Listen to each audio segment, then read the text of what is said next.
I have a dentist appointment at 7 a.m. 7 a.m.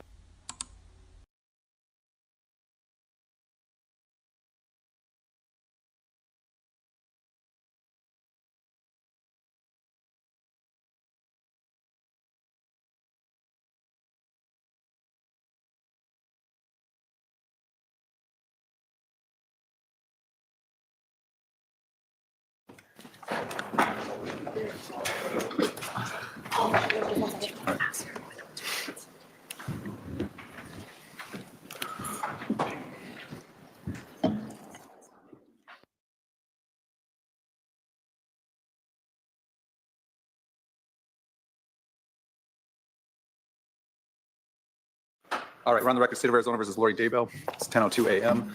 The attorneys are present. The defendant's present. This is a time set to discuss a few of the motions before we bring in the jury at about 10:15. Judge, I do have one other thing to raise that goes back to what we dealt with yesterday. Apparently, Ms. Vallow also attempted service on another one of the next of kin in Louisiana, Larry Woodcock. Again, that information, including his address, which she should not have access to, and in violation of victims' rights and the Arizona Constitution, was filed with the clerk's office.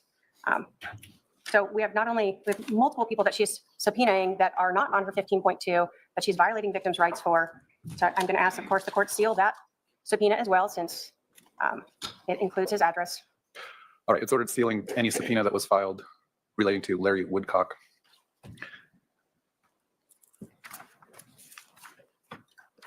Do you have outstanding subpoenas on next of kin or, well, let's start with there, next of kin?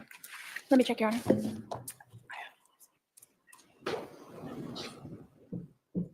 Check on that, Your Honor, but not that we're aware of. As to the extent that you have subpoenas for next of kin on either of your cases, you need to coordinate the service of those subpoenas through the county attorney's office. They can facilitate in that and getting those people served if they are indeed witnesses that have relevant information in these cases. And both of those people, Your Honor, Robert Vallow and Larry Woodcock, were not on my list and were not intended to be subpoenaed. So it was an oversight. So I don't know how OPDS got that information to serve them subpoenas. So someone on your team needs to double check with OPDS that the correct people are being subpoenaed. And Your Honor, they are signed by the defendant. So All she is the one who's signing those subpoenas. She is the one acting as counsel. So she is the one asking to send those out. So how was it an oversight? I just signed them all and we got them prepared and I signed them all and I did not check them. It's my own fault. But I apologize to the families. So do you know the names of all the people you subpoenaed or you just signed a stack of subpoenas? I did sign the stack, but I thought I was aware of that they were the ones that I had asked to subpoena. For this trial or for the next one as well? Just for this one. We haven't done our subpoenas yet for the next trial. That's right. And for the next trial, I need you to be more diligent in what you're signing. And if there is a subpoena for someone who is a next of kin or a victim under the Victims' Bill of Rights, the subpoena that needs to be coordinated through county attorney's office, or is there a victim representative attorney? I haven't had one yet. There's not a victim representative attorney, so it would come through us, Your Honor. Okay. We sort of addressed the motion limiting yesterday about the questioning of any police personnel regarding the timing of the arrest, why the investigation took as long as it did, who was or wasn't arrested. Again, I'll ask the defendant, if you think those are questions that you need to ask, please ask to take a break first, but otherwise I'm expecting you to not ask those types of questions of any witness. We then have let's take up the Janice Cox and Summer Shiflett video. You've had a chance to review that? I did. What's your position on the state's motion? Your Honor, I obviously think that it should not be precluded, that it is evidence in fact of why that happened on July 11th, that it happened. So if there had been no bat, there would have been no gun. It was a reason why self-defense was even an issue on that day on July 11th. Let me make sure I understand the state's position correctly. The state hasn't seen the actual video that these two witnesses have watched? Correct. Apparently. So absent someone coming in and introducing the actual video into evidence, which could have its own evidentiary issues, but absent that, they can't testify in court about things they saw on a video because it's hearsay. They're testifying to things that they observed outside of court, and there's no verification, no way to cross-examine on that. So my ruling would be that unless some video comes in and someone lays foundation for that video, that no witness would be allowed to discuss what they saw, heard, or viewed in that video. All right. Then we have the state's third motion to preclude defendant's witnesses. Let's discuss. I'm going to ask you again, Ms. Daybell, how do you pronounce the first person's name? Baisia? Baisia. Baisia. Has your team or your investigator, anyone been able to locate that person?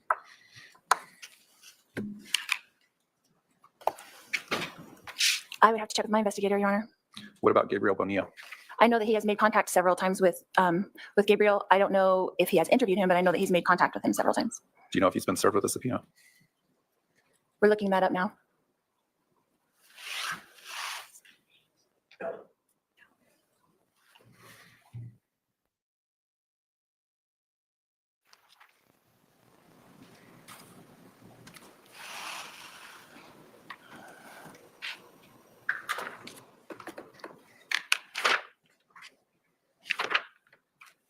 And while you're at it, I'm going to ask about Ashlyn Rind and Barry Cox. Okay. What does it say?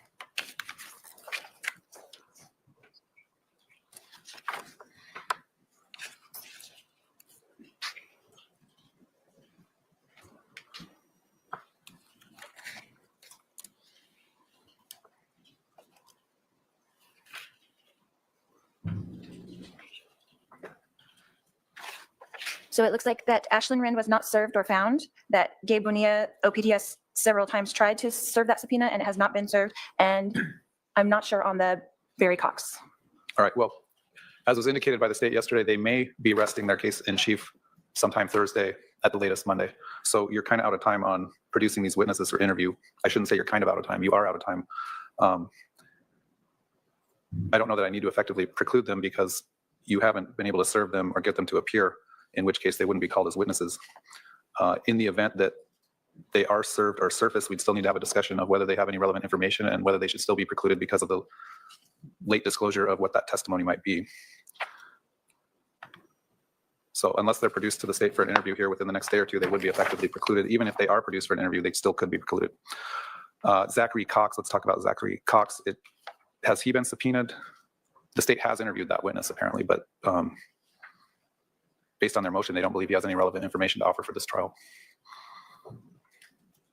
Do you believe he has relevant information to offer? I do, Your Honor. And what is that?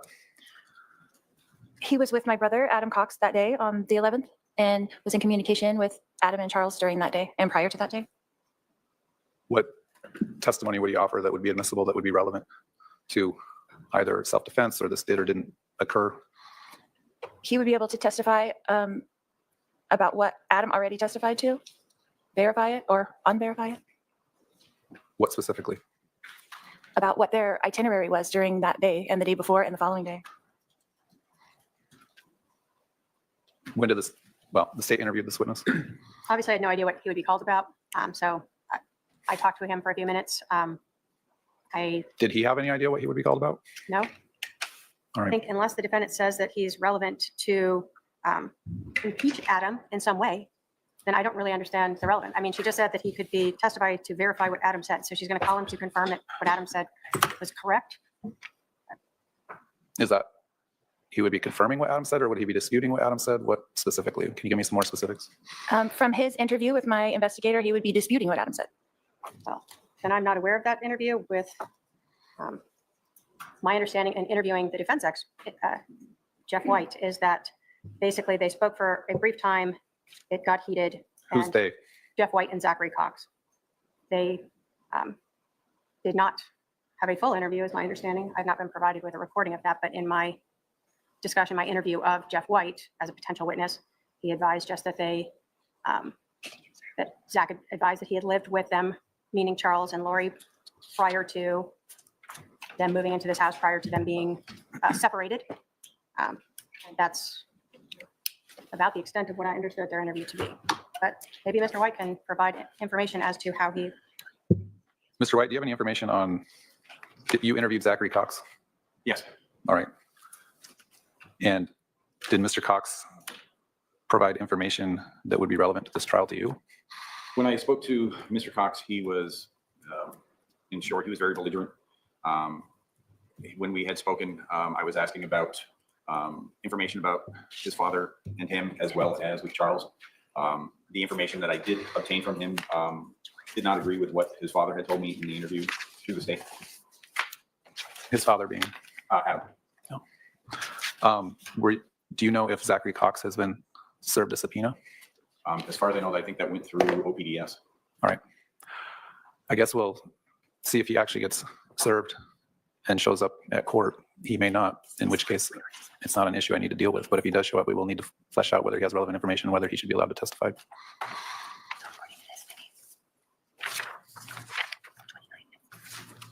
All right, who's the state going to be calling today? Your Honor, the state, obviously, we still have a witness on the stand. And then, as I advised, we'll be calling Ariel Werther. And then we would call Detective Duncan. So we Okay. may finish tomorrow, Your Honor. Okay, my staff just signaled me that the last juror did just show up. Okay, we'll bring the jury in. Let's have that witness come back up.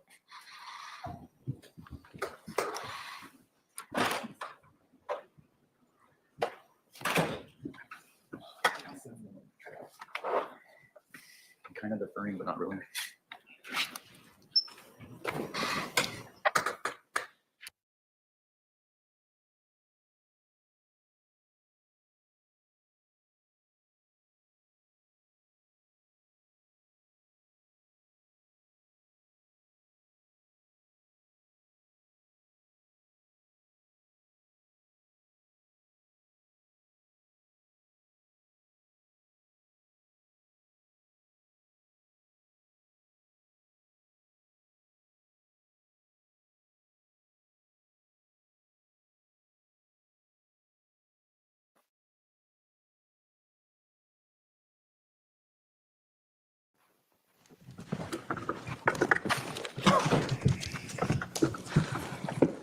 All right, jury's present. Please be seated.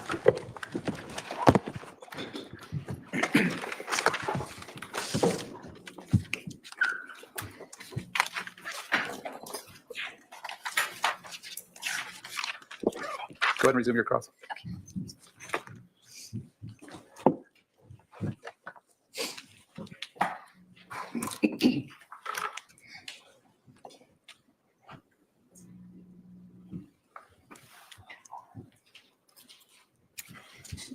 Detective Inklin, yesterday we were talking about the chain of custody of the phone, so I have a couple questions on that. Yesterday we talked about that Charles' phone went from your hands to the property room, is that correct? No. Okay. Where did it, When I explained to you, it's our computer crimes division, the Okay. detectives that do the downloads. Our property room is about a mile away from the police department. okay, so it went from your hands to the computer crimes division, is that correct? Correct. We usually take phones directly to them. And how long was that between the time you left the house and you delivered that phone to them? It's about 20-minute drive or so, and then just to the PD and upstairs to where their office is. Okay, and who did you turn that over to at the computer crimes division? Sergeant Olness was the sergeant of the unit at the time. And did you use the passcode to access the phone at all? I did not. I don't do downloads or exams of devices. Okay. Did you look to see if the threatening text messages from Charles did actually exist? I did not do an exam of the phone. Yesterday, we watched the clip of my interview with you, and we discussed the threatening text messages, is that correct? Correct. You told me about them. And you stated that I did not show them to you, is that correct? You did not show them to me, no. And did you ask me to show them to you? I did not. Had I been cooperative all that day? Yes. Do you think I would have shown them to you if you would have asked me? Objection, speculation. Sustained. Was Tylee also cooperative that day? I believe so. Was Alex cooperative that day I don't know. I did not have contact with Alex. at all? I did not interview him or talk to him, no. Did I, in fact, inform you during that interview that I would have to show you them to explain them? I believe so. But you never asked me to show them to you? I did not. Did you ever request that I turn my phone over to you? I did not. Did you ever request that Tylee turned her phone over to you? I did not.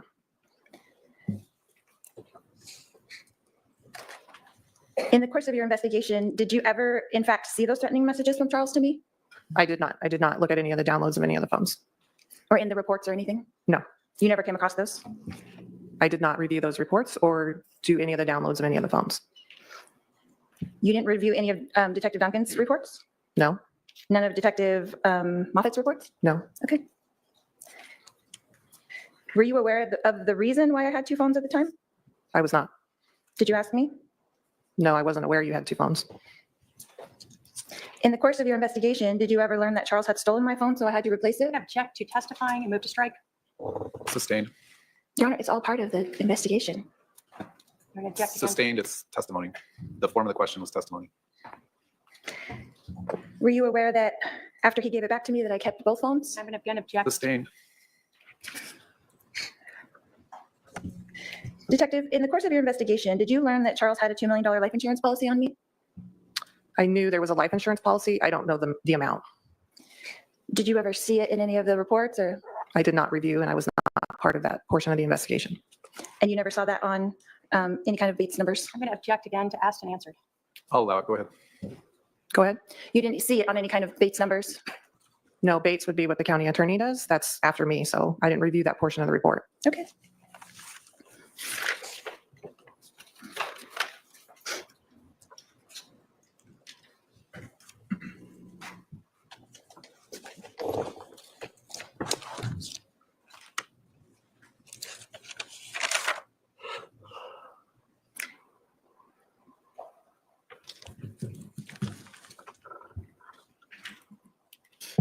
Yesterday, during your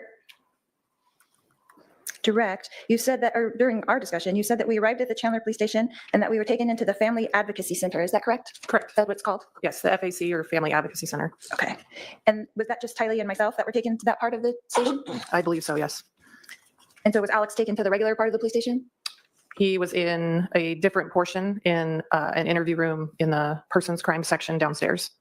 Okay. So we were taken into 3 different rooms, is that correct, when we arrived? 3 different interview rooms, yes. And we were all 3 interviewed, is that correct? I believe so, yes. And you interviewed me, is that correct? I did. And you also interviewed Tylee, is that correct? I did. And Detective Moffett is the one that interviewed Alex, is that correct? I believe so.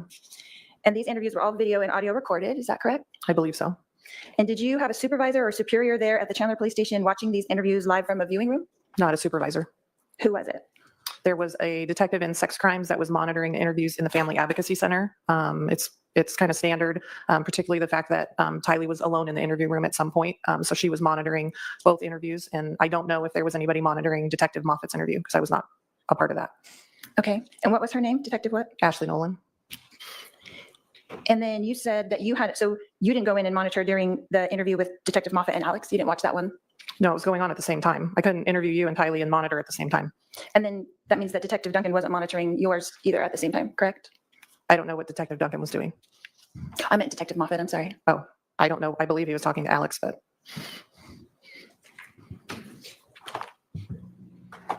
But he could have been monitoring yours and then talked to Alex after that, is that correct? Objection, speculation. Sustained.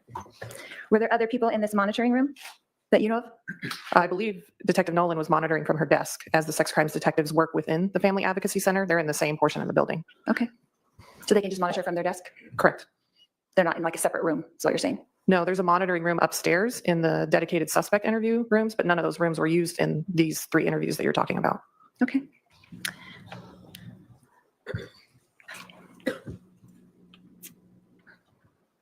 And after these interviews were complete, who decided to send us home? Well, I decided to drive you guys back to the house. And who gave you authorization to release us, I guess? Me? You didn't have to talk to a superior for that? No.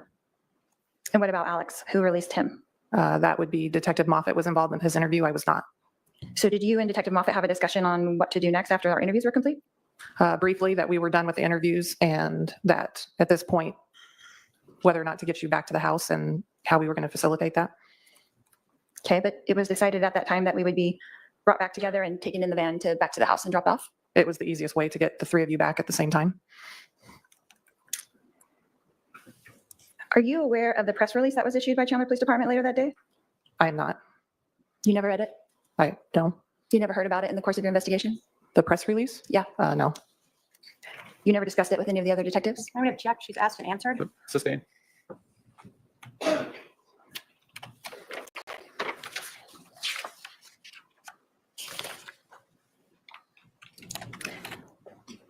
Would the case agent have to be the one who would authorize that at the time? It depends. As a case agent, we would like to have input or influence on what a press release is or states, but occasionally they're published by our PIO, our press information officer.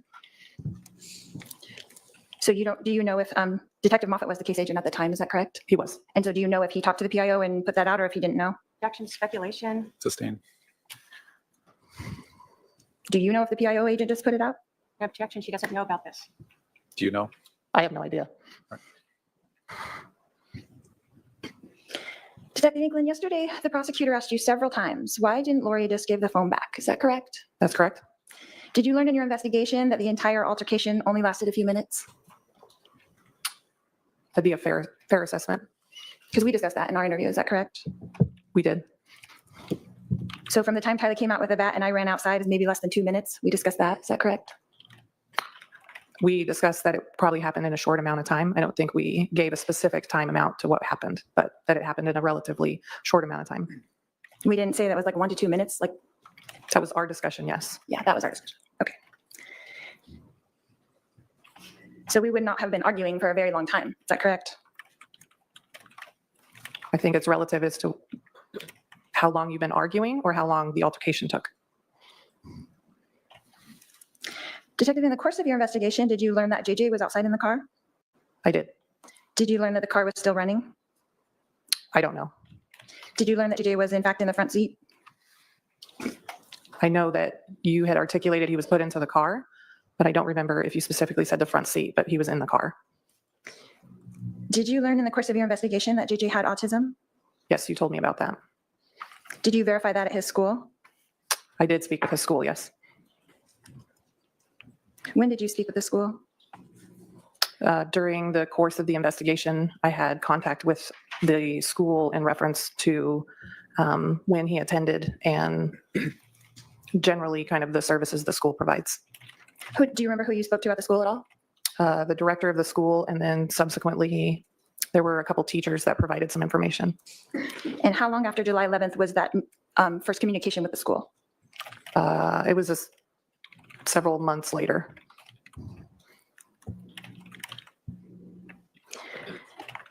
But during the course of this investigation, the Chandler Police Department did verify, I guess, that next day that that was in fact his school and he did attend there. Is that correct? I believe so. During this investigation, did you verify that we did in fact go through Burger King? I did not, but it was verified.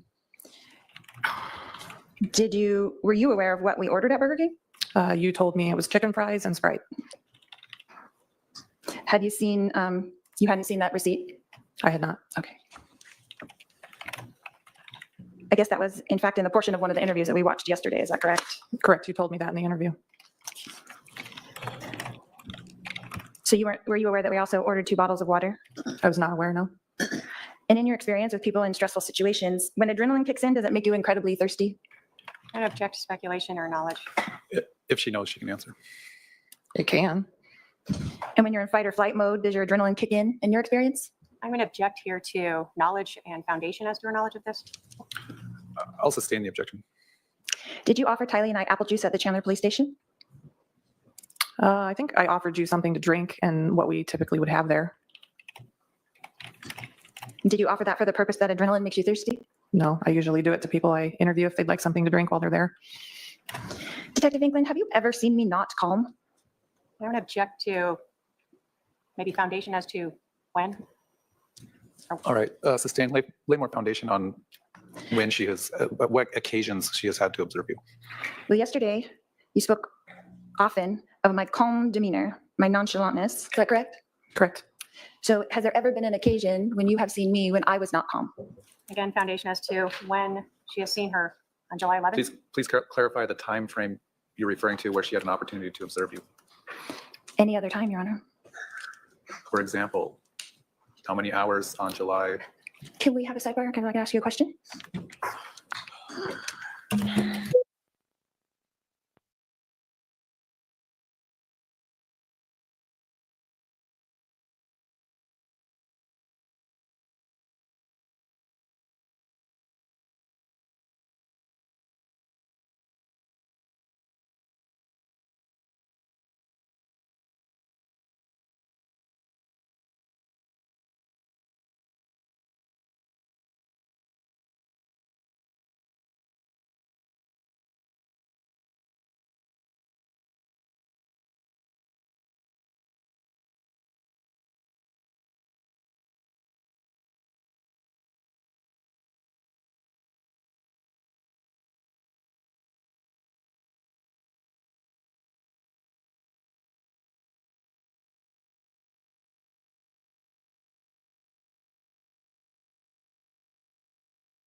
All right, go ahead and continue with your cross.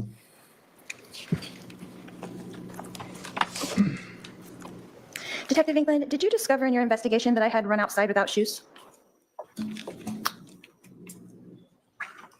Yes, kind of. And did you learn in that investigation that we had stopped at Walgreens and I did purchase 2 pairs of flip-flops? Yeah, you told me that. I mean, and that was verified later. It was by a different detective. Okay. You didn't verify that at Walgreens or at Burger King, is that correct? I did not. That was a different detective. Okay.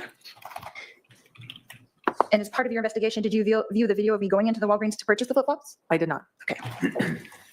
And how hot was it that day on July 11th, 2019? Warm. Like in the hundreds? July in Arizona. I'd say it was probably warm. Would it have been difficult to walk JJ to his class on the cement with no shoes on, do you think? Objection, relevance, speculation. Sustained. I think the jury can draw their own conclusions about the temperature in Arizona in mid-July. Detective, did you learn in your investigation that after taking JJ to his classroom that Tylee and I headed straight back to the house? I believe so. And that we met with police? Is that correct? Correct. You As soon as we contacted drove up, first contact was with, Officer Krautheim. yes, Krautheim. Okay, thank you. Detective, is it your understanding that we fully cooperated with the police? You were cooperative with interviews with me. That we did as we were instructed? You, with me in your interview, you were cooperative. And Tylee was cooperative with you as well, correct? I believe so. And that you had said yesterday that we were voluntarily interviewed by the police, is that correct? Correct. You were not in custody. Did we know that? I believe so. When we were placed in those interview rooms, did we know that we could just walk out and leave anytime? Was that explained to us, is my question. You can ask that. Can you say it again? Was it explained to us at any time that we could just walk out of those interview rooms and leave if we had wanted to? No. Did I in fact ask you at one point if I could go to the ladies' room? I believe so. Detective, did we answer all the questions asked to us by the police that day? By me, yes, I believe so. And we were dropped off at home by the police, is that correct? Correct. I drove you back to the house. And we were given no further instructions, is that correct? Just that we would be in touch with you at the conclusion of the search warrant. Is it also correct that we voluntarily handed over Charles' phone to you when you asked for it? Yes. Did we delay in that or just do it immediately? No, you gave it to me when I asked. Was there any time, Detective, on July 11th, 2019, that we did not comply or cooperate fully with the police in their investigation? In my interaction with you, you were cooperative. Thank you, that's all I have, Your Honor. Redirect.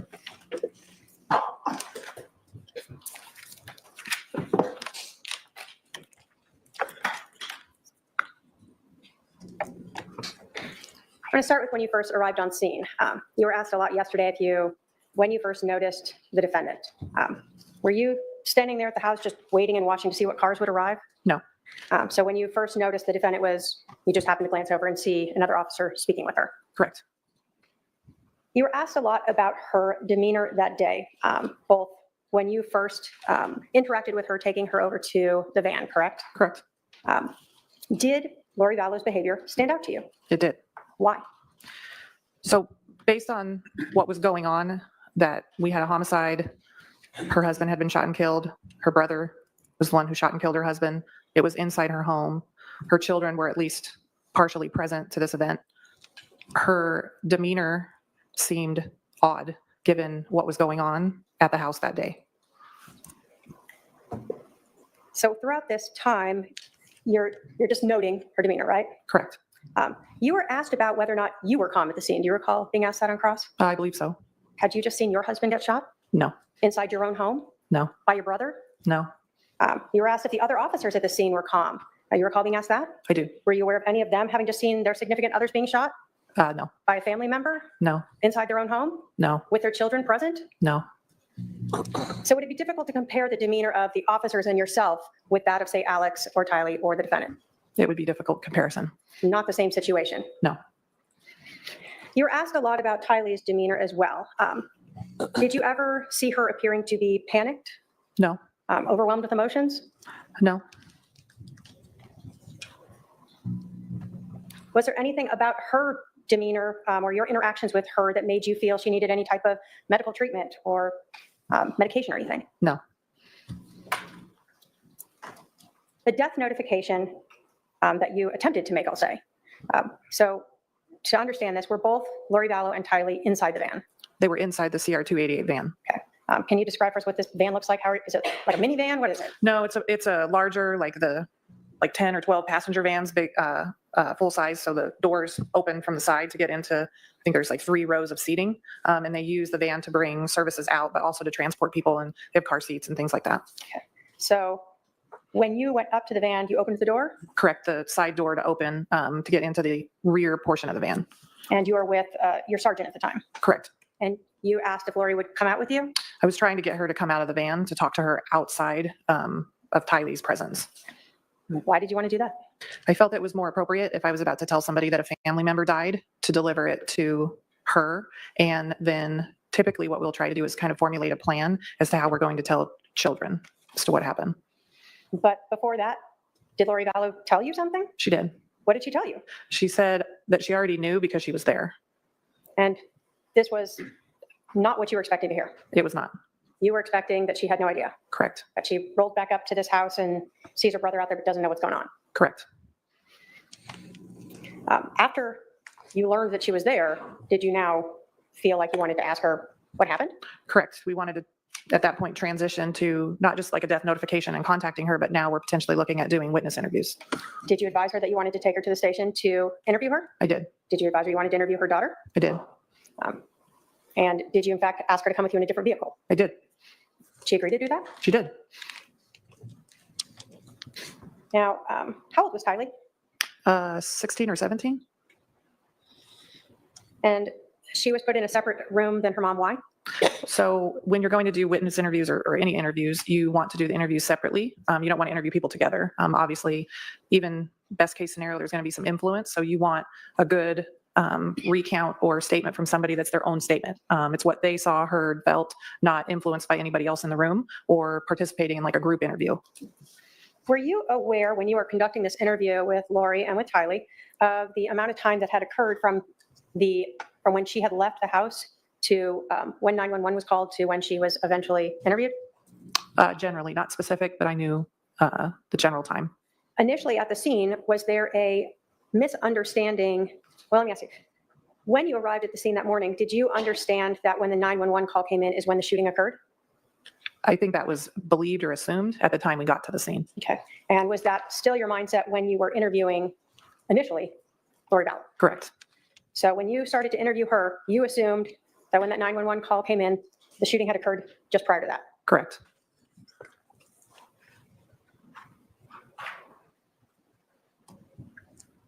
When you were driving Lori back to the police station to FAC for interviews, you again told us about her demeanor. Did that again stick out to you as unusual? It did. Why was that? Again, this incident has unfolded and we're driving and she's just kind of chattering in the car, and given what was going on in the situation and how she was acting, it was just odd to me. You were asked about, just on cross, whether or not you gave the defendant a specific time when she could come back to the house. Do you recall that? I believe so. Did you have any concept of when Detective Coons or Duncan would be finished executing that search warrant on the house? No, and that's not an assumption we would do. So they don't tell you a timeline like, hey, detective, we'll be done by 3 so they can come in. No, because in processing a scene, you just don't know. So you wouldn't want to give that kind of time constraint when processing a scene. You're going to go through and very slowly and methodically collect and photograph and process. You're not going to limit a time. We typically try to give them an idea, maybe most of the night, several hours, but I wouldn't tell them a specific time to come back.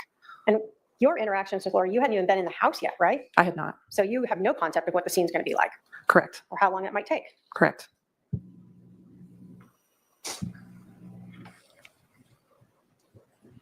When you were interviewing the defendant, is it normal for you to offer drinks to people when they're being interviewed? Absolutely. Normal for you to allow them to use the restroom? Yes, And you did that here just like you normally would? I did. Nothing different or unusual in that? No. Detective, when you were interviewing the defendant on July 11th, did the defendant tell you that she and Charles argued about the phone prior to Tylee ever becoming involved? Correct. Did she tell you that she had initially obtained Charles's phone, and when he asked for it back, she said no. Correct. This is before Tylee's there. That's right. Does she tell you that she then, in fact, confronts Charles about who he's texting? Correct. And that's again before Charles is out there, Before Tylee was there. before Tylee's there. And she advised you that she still wouldn't give him back his phone, even though he demanded it then. Correct. Did she tell you that she was walking away with Charles's phone prior to Tylee coming out while he is still demanding his phone back? Correct. So there were multiple occasions that she told you about prior to any bat or gun being involved that she could have just handed the phone back over, That's correct. and she did not. That's correct. In terms of your interview with the defendant, did you understand all the facts of the case when you interviewed the defendant? No. You told us you didn't understand the timeline yet in terms of when the shooting occurred versus when the 911 call occurred, right? Correct. So you were unaware of that 47-minute lapse in time. Correct. If you had known that, would you have asked about that? I would have asked about that. Yes. When you were interviewing the defendant, you were unaware that she had Charles's phone, correct? Correct. If you had known that, would you have asked about that? I would have asked about that. Yes. When the defendant was talking to you, at one point, she told you that she knew her brother was texting with, or that Charles was texting with her brother Adam. Do you recall that? Yes, she told me that. Understanding now that she had Charles's phone, would you have asked her how she learned about that? I would have asked her about that. Yes. So when you're doing an interview with her at 9 or 10 in the morning, you didn't know that she'd had time to look into Charles's phone? Correct. You learned later that she had a password to get into his phone, right? Correct. So when she's telling you things, you're unaware that she has already potentially had the ability to access those. That's true. And what she's telling you in her interview contained information about the interaction between her brother Adam and Charles. Right. When you interviewed the defendant, were you aware of the days leading up to this, the interaction between Lori Vallow and her brother Alex? I was not. You weren't privy to things like iCloud accounts before you interviewed her? No, You weren't privy to downloaded cell phones before you interviewed her? I was not. You hadn't even been inside the house before you interviewed her. Correct. If you had been privy to all of the information in this case, would you have interviewed her differently? I would have. Would you have questioned her more? Yes. Would you have followed up more? Yes. Would you have asked for her phone then? Yes. When you interviewed Lori Vallow, at that time, were you just going off of what she said because you didn't know the rest of the facts Correct. It was an initial interview. to see what she had to tell you? Correct. But you had nothing to do to be able to verify or validate anything she told you? Correct. I have no other questions, Your Honor. All right, I see we have a few jury questions. I think we're going to have the parties approach for those who are having difficulty with their headsets.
The jury. Was the rent-a-car vehicle ever searched? I do not believe so, but I'm not certain. All right. Question form number 12. If the defendant and her daughter were interviewed as witnesses, why were they left with a victim advocate? In other words, were they considered victims or witnesses? So our victim services section, I introduced Lori to them specifically because there are civilian employees that work within our police department that can help families with death investigations for the issues that come up afterwards and kind of navigating that process. So although they might not be classified under like state law as victims, our victim services section will often help our families with like specific crisis type events and navigating that process. So we use them quite a bit in our death investigations. All right, on question form number 13, did Lori express concerns about police talking with Tylee at the time of the interview? She did not. Does law enforcement have to advise interviewees they are being audio and or video recorded? They do not. There is no expectation of privacy within a police station. All right, are there any further juror questions at this time? Not seeing any. Would the defendant like to follow up on those juror questions? No, Your Honor. State. Just briefly, with regards to introducing Lori and Tylee to your victim services, were you trying to provide whatever services might be necessary due to the fact that her husband had been killed? Correct. And what you assumed at that point was Tylee's dad or stepdad had been killed. Correct. And again, this is all prior to you learning more about this case? Correct. No other questions, Your Honor. All right, you can step down. The state can call its next witness. Thank you.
State Health Detective Ariel Werther.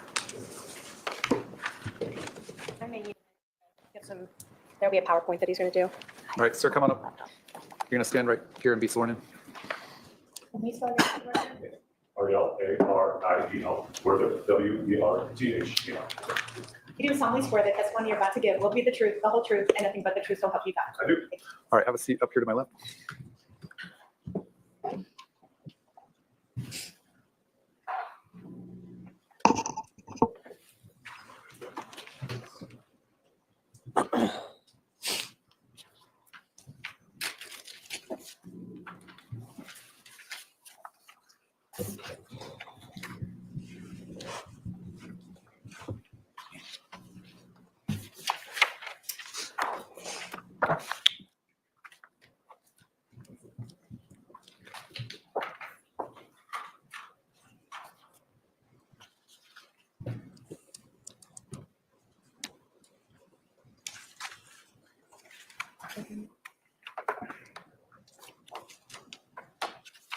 One second. I'm going to be able to get into Wi-Fi.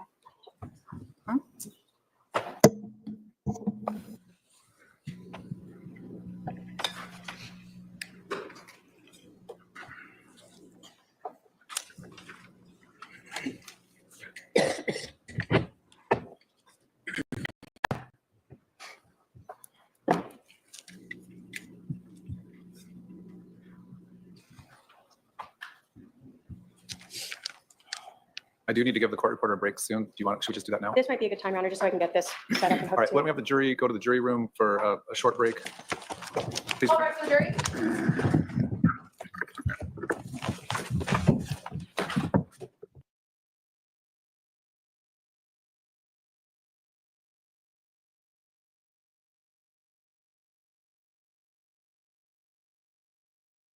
would be relevant. For example, someone appearing in court intuitively might behave better than someone who's not appearing in court or in a trial. And the defendant said she would move on from that area. Is that an accurate recitation of the sidebar from the state's perspective? Yes, Your Honor. From the defendant's perspective? Yes, Your Honor, that's fine. All right, and then we did another sidebar regarding jury questions at 11:01 a.m. The first question, jury question number 10, as a detective, does your subconscious mind use a witness demeanor as any type of evidence? The parties agreed with me that that's probably not an appropriate question to ask, so it was not asked. Juror form question number 11 was asked. That was the question as to whether the rental car was ever searched. Juror question 12 was also asked by, I should mention, by agreement of the parties. And this was the question if the defendant and her daughter were interviewed as witnesses, and the explanation between being interviewed or considered a victim versus a witness, which the witness answered. Question form 13 had 4 questions on it. The first question was not asked, did Lori ever ask for an attorney during interviews of her and Tylee? The second question, did Lori express concerns about police talking with Tylee at the time of the interview? Neither side objected to that question, so it was asked. Question number 3 on form 13, do police need parental consent to speak with a minor even if being treated as a witness? Which the answer really is, it depends, but it calls for a legal conclusion too for that witness. The state objected to it, the defendant did not. I didn't think it would be helpful with the jury in deciding any issue that's at fact in this case, so it was not asked. And then the fourth question on that form number 13, does law enforcement have to advise interviewees they are being audio and video recorded? Neither side objected to that, and that question was asked. Is that an accurate representation of the sidebar we had at 11:01 Yes, Your Honor. from the defense perspective? Yes, Your Honor. All right, so let's give the court reporter a break. We'll resume soon, probably about 10 minutes, 15 minutes, and then we'll push through to noon or maybe a few minutes after, depending on where we're at. Do you have everything set up now? I would like to just try Okay. to make sure it's All working. right, we'll be at recess on a break for about 10 to 15 minutes. Yep.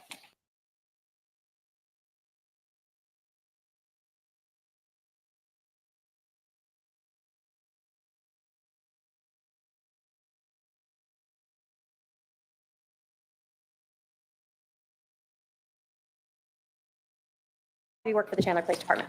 I've worked for Chandler Police Department since 2008. I did not become a sworn law enforcement officer until 2011. I've worked for them continuously since then. They're the only law enforcement agency I've ever worked for. Can you tell us sort of the different areas you have worked and where you currently work? So initially from 2008 to 2010, I was a police dispatcher. So if you called 911, I might be the person who answered, or I might be the person sending the officers and keeping track of where they were. And then in 2010, I went to the Arizona Law Enforcement Academy, graduating in 2011 as a sworn officer, returning to Chandler in that capacity as an officer. I worked as a patrol officer until, well, technically 2016, but the last 2 years of that I was assigned as a field training officer, which means that if you were a new officer out of the academy or somebody going back to the road from a specialty, you might ride with me for a while as I reoriented you to how things are done on the road. And then after doing that, I moved to the Special Victims Unit, primarily focused on investigating sex crimes from 2016 to 2020. And in 2020 and until now, I've been assigned to the Robbery Homicide Unit. When you were with the Special Victims Unit, did you ever work with the Robbery Homicide Unit? I did. In fact, from fairly early on, I was aware that this was something that I wanted to do eventually. So I made that known. And particularly working in detectives under the umbrella of persons crimes, you have your sex crimes, family crimes, robbery homicide units. And they all tend to work rather close together. They get to know one another. And I made it known that I had an interest in testing when they had their next opening. So I did that in late 2019 and began my assignment in 2020. So leading up to that, it was something where if I had the opportunity to work with that team, I would do so. Can you talk to us? Have you ever had any type of training in dealing with cell phones and cell phone GPS data? Yes, I've had extensive training, much of it more recently. It's something that I certainly became aware of, and I have an interest in technology and what it can be used for in investigations. And so there were areas that I was aware of, particularly working in the Special Victims Unit, so starting from about 2016 on. It was in 2022 that I took my first 40-hour class on the proper interpretation, of cell phone records specifically that might come from the provider. There's an important distinction between the location data that might be found on one's phone versus the data that a provider stores about our devices that can also be used to infer the location of the device.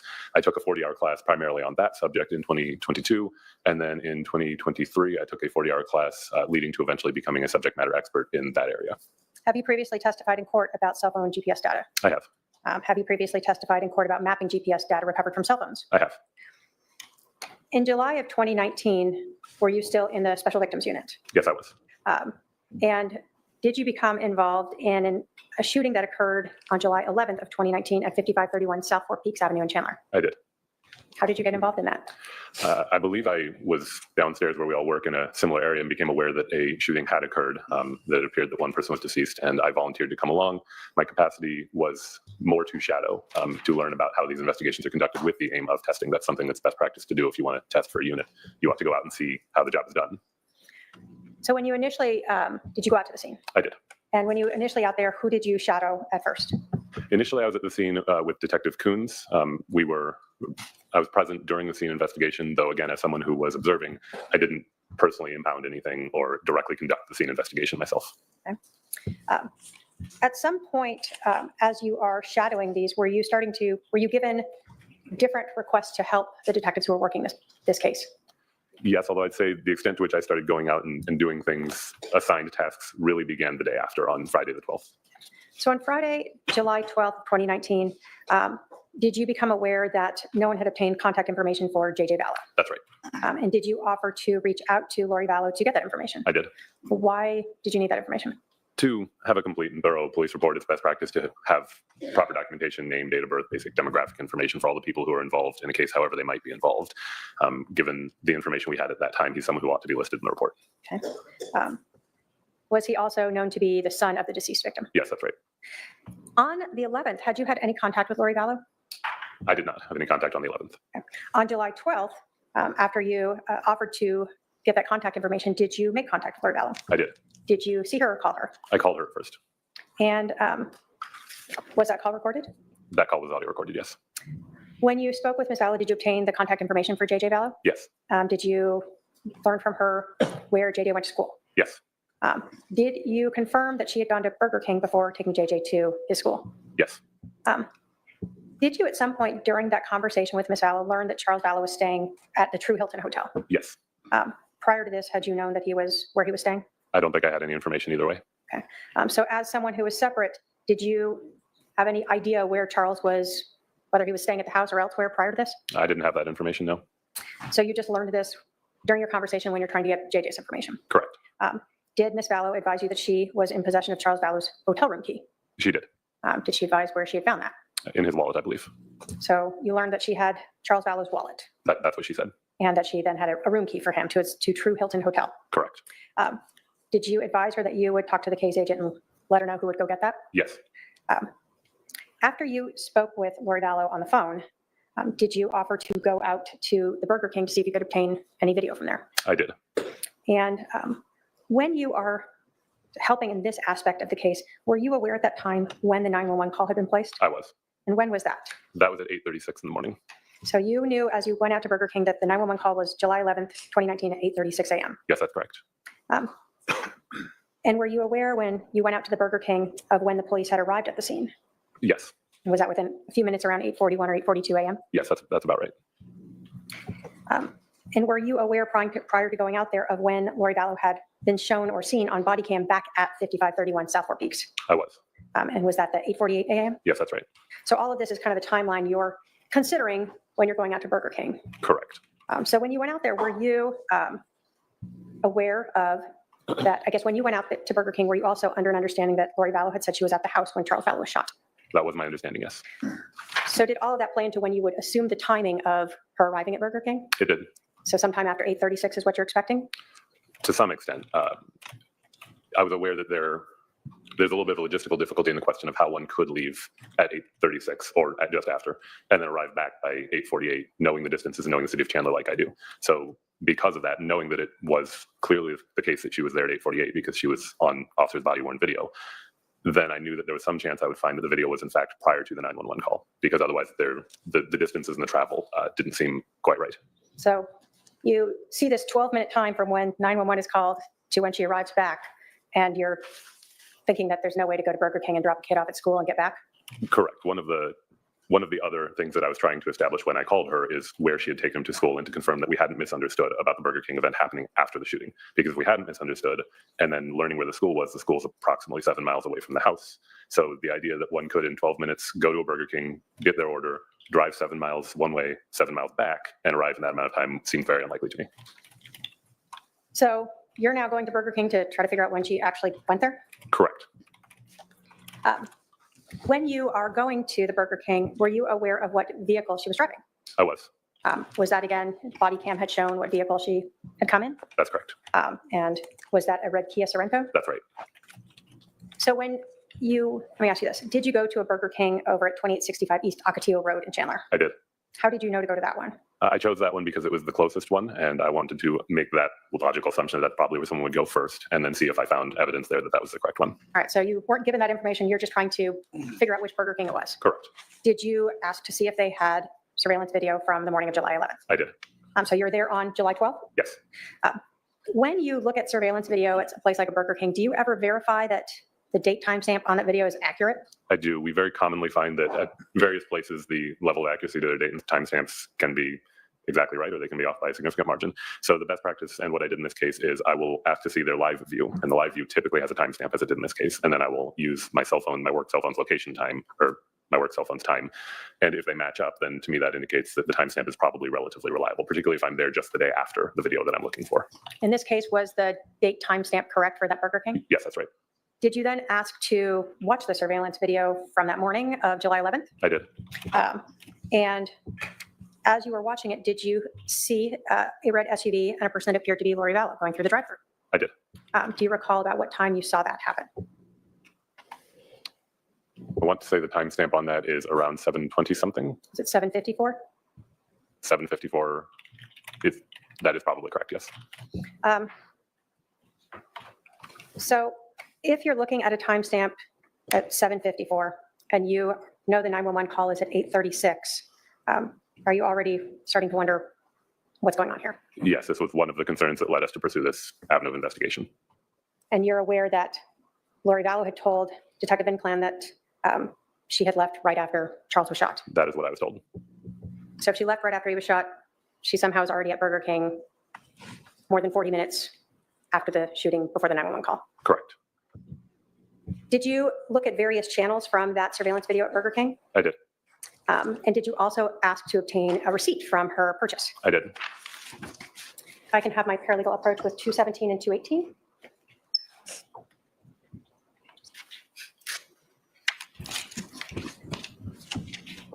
Thank you.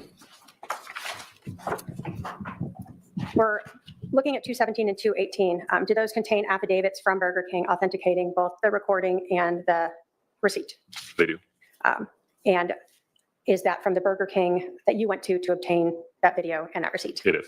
The state will move to admit 217 and 218. Any objection? No objection, Your Honor. 217 and 218 are admitted. Now, just so we know, although we have the video right there and that's been admitted, did you create a PowerPoint we're going to get to in a bit that actually includes the relevant portions of that video in it? I did. So ultimately, we have 7:54-ish that you see Lori Vallow going through the Burger King.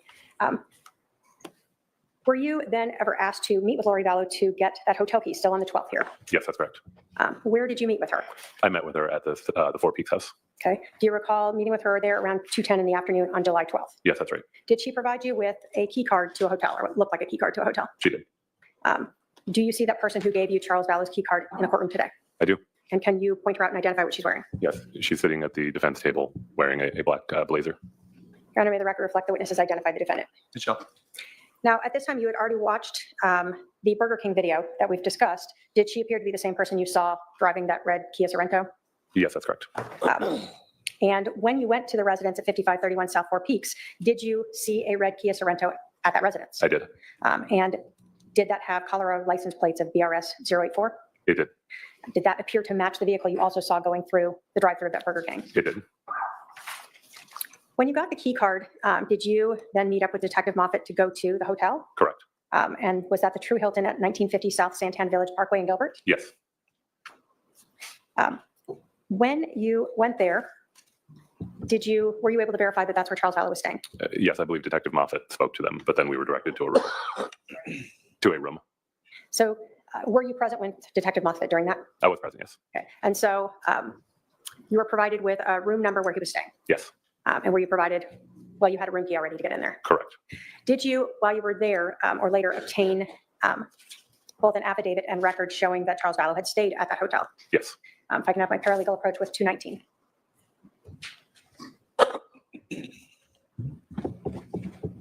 Thank you. Does 219 contain an affidavit authenticating the reservation and room information for Charles Vallow at that True Hilton Hotel? It does. And that's the hotel you had gone to with the key card that you got from the defendant. Yes, that's correct.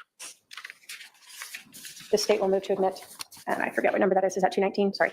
This is 219. State will move to admit 219. Any objection? No objection, Your Honor. 219 is admitted. And if I can publish that, Go we ahead. all know. Thank you.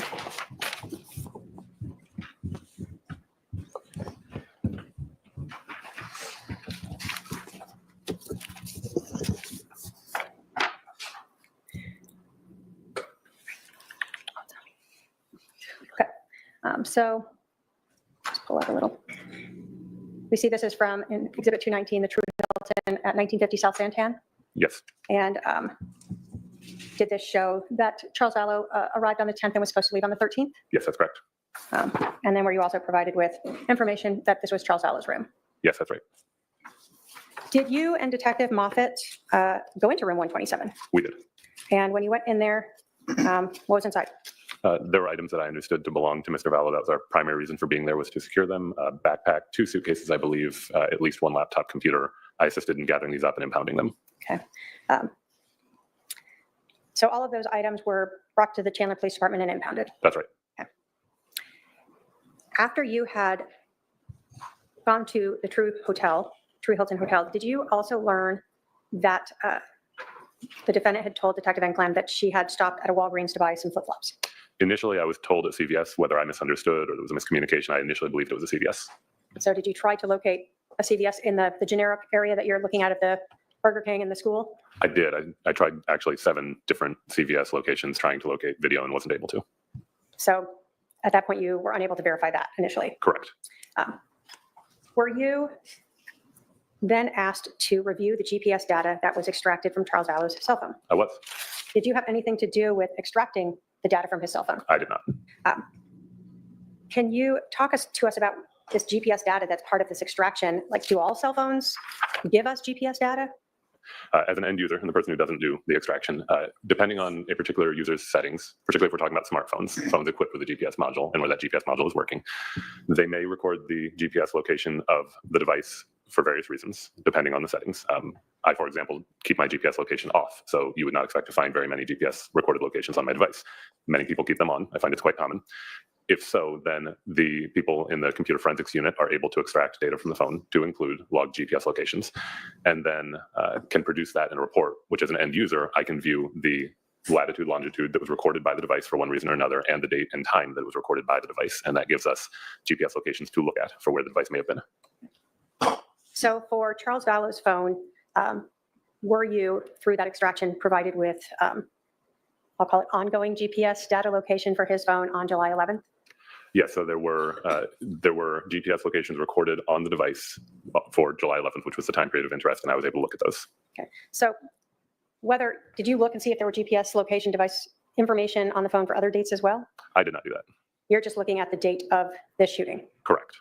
And when we talk about the device, so this is telling you not who has the device, just where the device is. That's right. When you were looking at that GPS data from the extraction of Charles Vallow's phone, did you discover that Lori Vallow may have actually gone to a Walgreens? I did. Based upon looking at that information, did you find an address at 785 South Cooper Road that corresponded to a Walgreens where you saw the device at around 8:15 a.m. on July 11th? I did.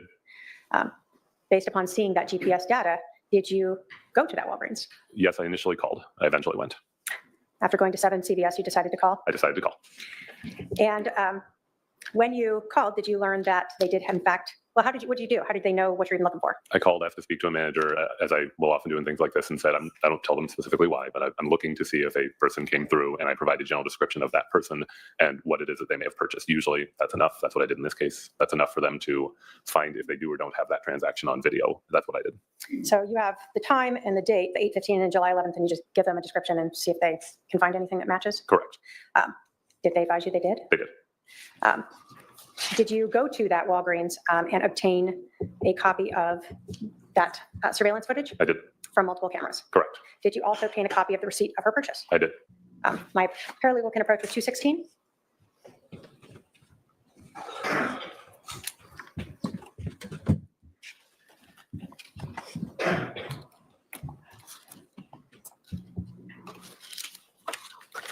And so looking at 216, do you see an affidavit for that Walgreens that you contacted regarding obtaining both the surveillance video and the receipt as well as a copy of the receipt and the video itself? I do. Your Honor, the state will move to admit Exhibit 216. You check. No objection, Your Honor. 216 is admitted. And if I can publish the receipt portion.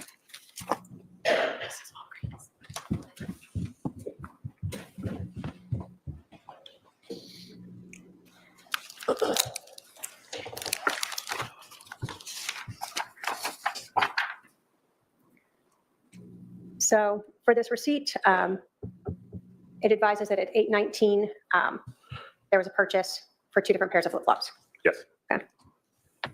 And that corresponded to what you observed on the video that is in this exhibit as well. Yes, that's correct. In watching this video, did you recognize the person making that purchase? I did. And who did you recognize that to be? I recognized Ms. Lori Vallow, at the time now Ms. Daybell, from having seen the body worn video and also having met her in person. And the video that you obtained here, did you also incorporate that into a PowerPoint presentation that you created showing the GPS data location from July 11th of 2019? I did. Well, let me ask you, so did you create a PowerPoint presentation of the GPS data from Charles Vallow's cell phone for July 11th of 2019? I did. When you were creating this PowerPoint, did you use any phone records for other individuals such as Lori Vallow? I did.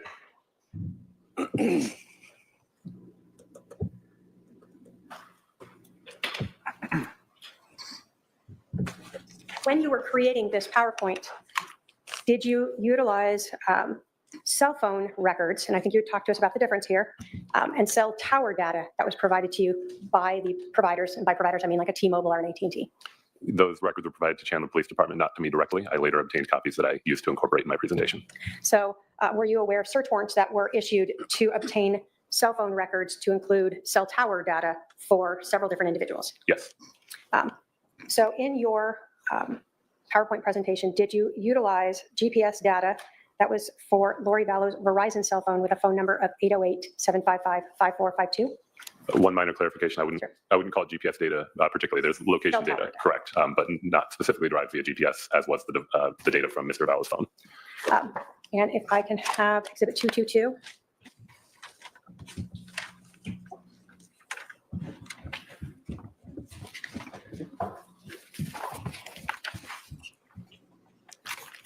In Exhibit 222, do we see both an affidavit authenticating Lori Vallow's Verizon cell phone records for that 808-755-5452? Thumb drive of all of the phone records? Yes, it does. And does it also include some printouts from those records themselves? Yes, it does. State will move to admit 222 into evidence. Any objection? No objection, Your Honor. 222 is admitted. Did you utilize then some of the cell tower data that was provided by Verizon in those records for Lori Vallow's cell phone in your PowerPoint presentation? I did. Did you also become aware of the police executing a search warrant for another cell phone associated to Lori Vallow with T-Mobile for 480-692-9562? Yes. Were you provided with those records so that you could also look at the cell tower usage of that phone on July 11th? Yes. If my paralegal can approach with 220.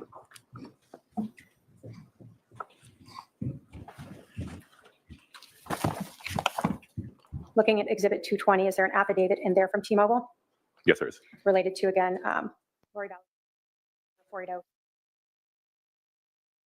Yes, that's correct. Does it also include a thumb drive of all the records in there, It does. as well as some of the records printed out? Yes, it does. The state will move to admit Exhibit 220. Any objection? No objection, Your Honor. 220 is admitted. If I can just do one more before Go you. ahead.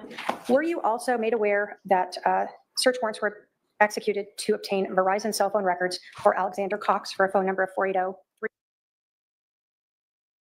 Did you utilize those records and the cell tower data that was part of them in your PowerPoint presentation for July 11th of 2019? Yes. And if I can have my paralegal approach with 221.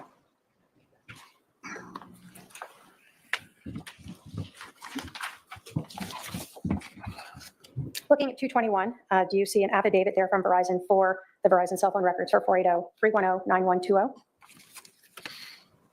I see an affidavit, but I see this is the number ending 5452.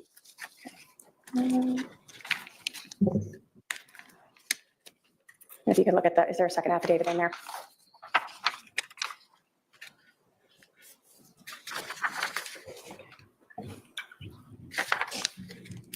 Yes, this does include 9120, but I saw on the envelope here, it lists the And other there's, number.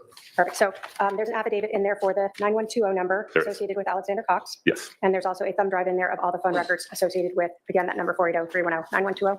yes, And those were, again, records that you utilized in creating your PowerPoint for Yes. July 11th. The state will move to admit Exhibit 221. Any objection? No objection, Your Honor. 221's admitted. Now, you talked to us earlier about your training experience in using GPS data and cell tower data, correct? yes. When you are looking at either GPS data from a cell phone or cell tower data from a provider, do you try to verify the accuracy of that information by comparing it to other sources? Absolutely.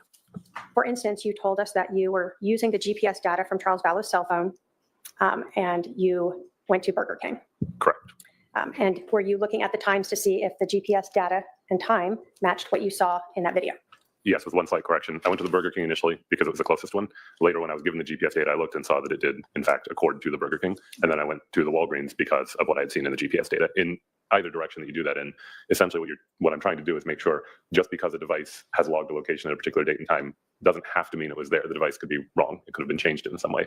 One of the things that we do to make sure that we are relying on good data only is to find other means of corroborating if the device was apparently at that location. Thank you. So I have this plugged in here, if I can just admit it, but did you provide the state with Exhibit 209, that is a thumb drive of your PowerPoint? Right? Yes, Did you sign, I think, put your badge number on the back of it? yes, that's correct. And that's something you created that we've talked about, incorporating all of these different records that we've discussed. That's correct. Your Honor, the state will move to admit Exhibit 209 into evidence. Any objection? No objection, Your Honor. 209's admitted. Might be a good time to break Right. before we start with this. All right, let's take our noon recess. I'll remind the jury of the admonition. We'll resume with the jury at 1:30 PM. All rise for the jury.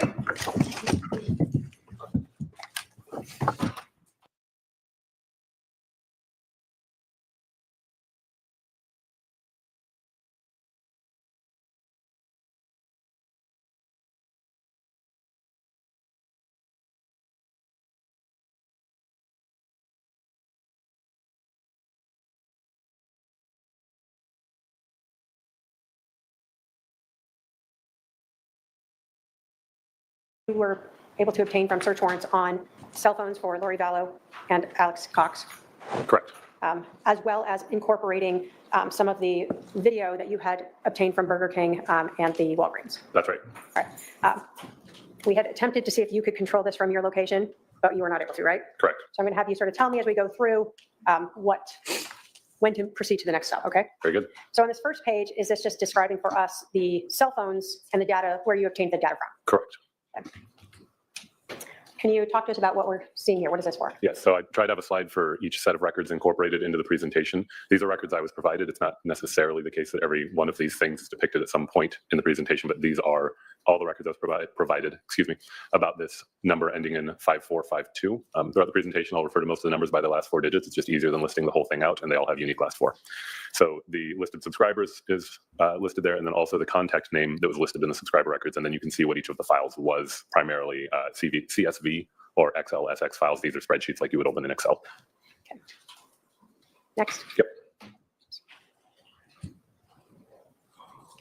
Okay, there we are. This is the same title for a different phone number ending 9562. You'll notice this one is T-Mobile, and the way T-Mobile provided their records is a lot fewer spreadsheets. It just happens to be the case that Verizon tends to provide an awful lot of files. It's just the way they maintain their records, and we don't control that.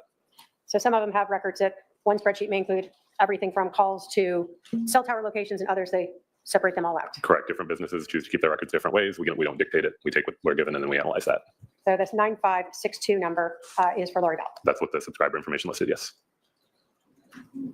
And here we have the records related to a Verizon number ending 9120, listed subscriber, Mr. Alex Cox. This is again Verizon, so as you can see, we have that multiple number of spreadsheets in the manner that they tend to provide them. And those are sort of the things that were on those thumb drives when we were talking about Correct. each exhibit. Correct. And then this is going to represent the data extracted from Mr. Vallow's phone after the fact. This report that I incorporates only the locations logged by the device. There's other data on the phone that I don't address here. And then you referred to the evidence item of the CH131035-001, Yes. and that's impound number for that cell phone. Yes, that's the Chandler PDSI number for that particular device from which the data was extracted. I mentioned some of this earlier, but again, I have it on the screen here representing that these are location data expressed as latitude, longitude pairs, as you would see in many other circumstances. Any given device may log them more frequently or less frequently, but we can examine the phone and see if they are present. And then for the data point marker, if you would click advance once, when it's represented on the screen, it's going to be represented as a dot with no particular radius, because the way that the device stored the location, it provides a latitude and longitude, but it doesn't make any assertion as to what the error rate on that is. It just says, here's the latitude and longitude that the device, recorded on this date at this time. As we go through and we're looking at location data inferred from cell site connections, you will see pins on the map, and they're color coded because one of the easier ways for people to tell which thing we're looking at is what color it is. So you saw in the last slide, I had assigned the GPS location data the color of red. It's just as an arbitrary assignment. And then we have blue for one of the phone numbers attributed to Lori Vallow. We have purple for one of the other phone numbers attributed to Lori Vallow. We have green for the number attributed to Alex Cox. When you see these, those will be what they're associated with. And also, because that can be hard to remember, each slide that represents those records will have tabs up at the top to remind people of what they represent. We can advance, I think. This shape that you will see when we're dealing with cell site connections, this is a visual representation of what the estimated coverage area of a particular cell site would look like if you were above it looking down. So there's the way that the records are stored and the way that they're returned to us by the cell phone providers. They will indicate a date and a time a connection was made. They'll give sufficient information to identify the tower to which it connected and also the face of the tower. So cell phone towers have multiple faces that a device could connect to, and that's going to indicate a direction generally. And then one can estimate what the coverage area of that face of the tower might be, and that's represented on the map as an estimate of the device's likely location area. So when we're talking about the cell phone itself giving you the GPS location, is that more specific than the cell tower data that you're receiving from the providers like Verizon and T-Mobile? Yeah, so there's there's a distinction between precision and accuracy, right? So precision is how precisely the thing is defined. So what area? So when the GPS location data says this exact latitude and longitude to some number of decimal places was logged at this time, that's very precise. That doesn't mean it has to be very accurate, but it does mean it has to be, it's quite precise. What you will see when these devices are connecting to cell towers, you're going to see relatively large areas where the device is inferred to have been. It likely was in that area. This is different because the device didn't record this location. The provider recorded that on this date, at this time, this mobile device connected to this tower on this face, and we know or are able to determine the approximate coverage areas of those towers. But it's not more precise than that. It's a much more general area. This is another representation of that shape. So this shape is derived by people in the industry by testing the way that these antennas work in what's called an anechoic chamber, which is a fancy word for a room that's designed to reduce the interference with the propagation of radio waves. So if this represents what a coverage area might look like under lab conditions, one thing to keep in mind is that the real world basically never mirrors lab conditions. This is an estimated area where you would expect an antenna to likely have coverage, and that's what it's represented for. And then if you click forward, it just shows the direction the antenna face was pointing. If you are looking at one of these shapes on the map, then that center line is what's known as the azimuth, which is essentially just the angle at which that face of the tower was recorded to have been facing. So you're not able to tell us within this area where the cell phone may have been located? Not without a different type of data or separate corroboration. It's to say that the likely coverage area where the device likely was is somewhere in that red shaded area. And so when you talked about trying to use other sources to verify this, we talked about Charles Vallow's phone and looking at the GPS data, for instance, with the Walgreens. Are you doing the same thing with the cell tower? Yes, that's correct. It's with any of the data we're given that asserts to represent the location of a person or of a device. One of the first things one wants to ask is, okay, well, how reliable is that? And what ways can we determine if it's reliable? And so in all instances, I'm looking to see other corroboration that that location data appears to be accurate. This is an example of what the mapping will look like that you'll see throughout this. So this is just a section taken from a slide that was generated, and I put it up front so you can see in advance what it's likely to look like at different points. So if you click forward, this is going to represent in Google Earth Pro, they have this timeline slider bar that allows one to interact with what time it is. So up top, that should be visible, and there'll also be notation, and it'll show approximately when the events depicted on the screen took place, and it'll be a range. It can be widened or narrowed as needed. And if you'll click forward. So as we just discussed, the estimated location for the device ending 9120 would be somewhere in that green shaded area. And if you'll click forward, the iPhone, which was recording its locations as pinpoints, those are all expanded out, but you see how the lines all draw to the same approximate place. That means that for a period of time, it was in a same location, and when one clicks on it, they all balloon out to show that they're all tied back to that same place. So you would expect the iPhone to be in the area where those all tie together, and if one zooms in, you get a more precise look at that. And then if you click forward, then the estimated location for 5452, somewhere in the lavender shaded area. you'll notice that they're sized differently. This size is an estimate based on cell phone tower density. It can vary by provider and it can vary by the area because as a general rule, cell phones seek the strongest connection that they have available to them. So when the device connects to the tower, that tower's area may be greater if there is less density of cell towers around, and it may be smaller if there's more density. And then the last thing is a reminder of what those tabs up top are for. Those are just to help a viewer keep track of what they're seeing on the screen. All right. So you told us that you mapped just July 11th of 2019, correct? Correct. So this animation is showing location data derived from the cell phone. So you'll see the tab up top reminding you what the color coding means. And it shows the True by Hilton, 1950 South Santan Village Parkway. And that the location data is in that area in the early morning hours and also in a few areas nearby, but then returns to that area. I don't know why I did that.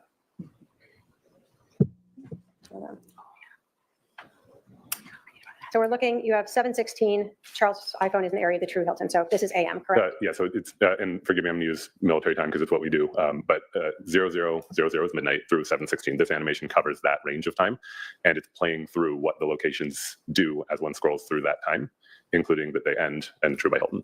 These can be somewhat graphically intensive. Okay. So as you're continuing through the morning, you continue mapping the GPS of Charles's phone? Yeah, so Oh, it's doing this. we may need a different machine. We need to what? A different machine. Okay, this time frame that you saw depicted partially is showing that from 716 to 731, all the individual recorded locations describe a path, and that path leads from the True Hilton along major roadways generally, and then comes at around 731 to the area 5531 South Four Peaks Place. And then it goes slightly past that to 737, which marks the last outgoing communication sent by the device before the shooting is known to have occurred. We'll keep trying this one, and if it messes up again, I'll switch to the other one. All right. So just so we know, when was the 911 call? The 911 call was at 8:36. So at 7:37, you see the last outgoing communication. That's a text message sent by the phone. Correct. This is advancing from 737 to 749 and showing those various location hits in the general area of the Four Peaks Place house. And then at about 750, which as it notes is 45 minutes before the call would be made to 911, the device leaves the area. And then it zooms out and it shows that at 7:52, which is about 43 minutes before the call will be made to 911, the device associated with Alex Cox, specifically the 9120 device, makes an outgoing call to the 9562 device associated with Ms. Lori Vallow. All right. So we see the little house icon is the residence where the shooting occurred, correct? Correct. And we see Lori Vallow's phone at this point at 9:52, utilizing a cell tower that is overlaps some, but it appears to be away from the residence. Yes, so the pin is the location of the cell tower that is being connected to in each of these cases. So yes, one would notice that the cell tower being serviced for Ms. Vallow's device is a bit farther to the north in this case. And then you said that there is a call from Alex Cox's cell phone to Lori Vallow's cell phone? That's correct.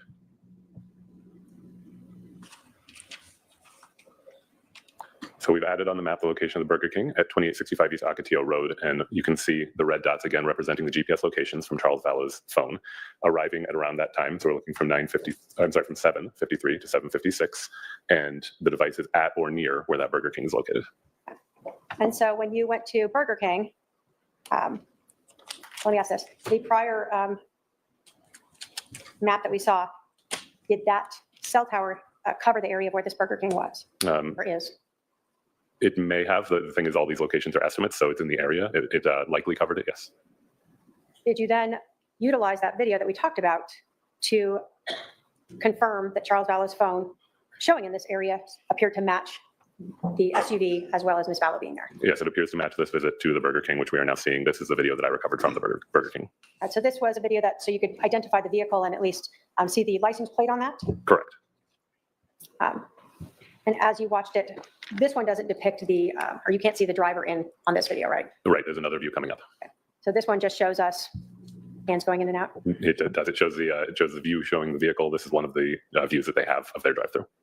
So if we forward to the next slide, Yes. we will see from the inside the service of. Correct. So this is their drive-through window view. Again, at 7:54.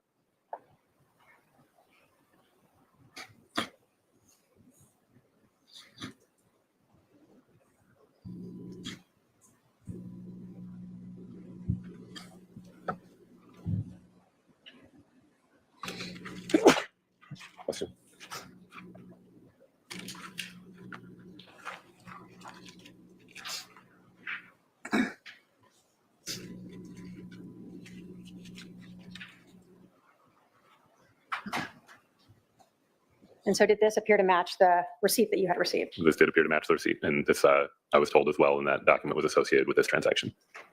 So the time matched up as well as what they appear to be purchasing in the Correct. video. Correct. Now, in this video, were you able to see if there was someone in the back seat? I can't particularly tell if there's someone in the back seat. So you could tell there was a passenger, though. Front seat passenger, yes.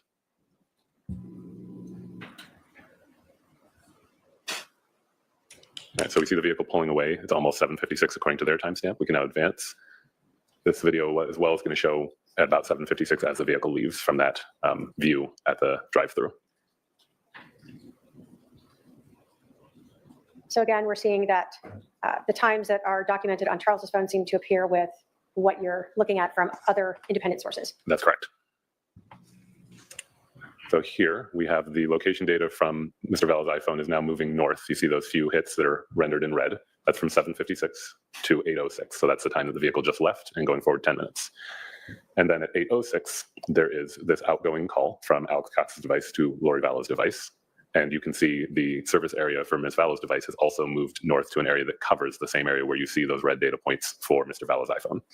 So now it's clear that from the mapping that Charles Vallow's phone, the GPS data appears to be in the general area of where Lori Vallow's cell phone is utilizing a cell tower. That's correct. And Alex Cox's phone appears to be utilizing a cell tower in the area of the residence at 5531 South Four Peaks. That's correct. Then we have a phone call at 8:06. At this time, has 911 been called? Nope. This location data now goes to an area where there is a Walgreens in Chandler. This is, again, location data from Mr. Vallow's phone. And then it goes north and west to a different Walgreens. This Walgreens at 785 at South Cooper Road is the one from which I eventually obtained video. And we see it's arriving around 8:16 in the morning.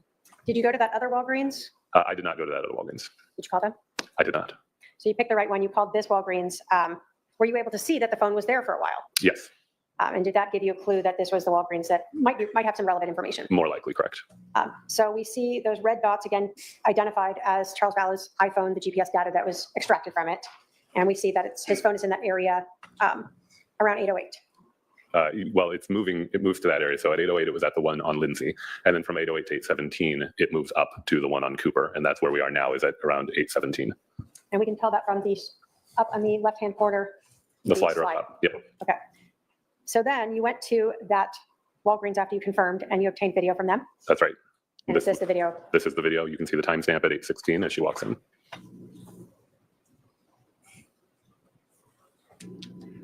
And then I think we can advance to the next. So these are just multiple views that they had. The video at the door was motion activated, so I don't control when it starts or ends. Those are the clips that they had. So she's buying 2 pairs of flip-flops. As indicated in the receipt.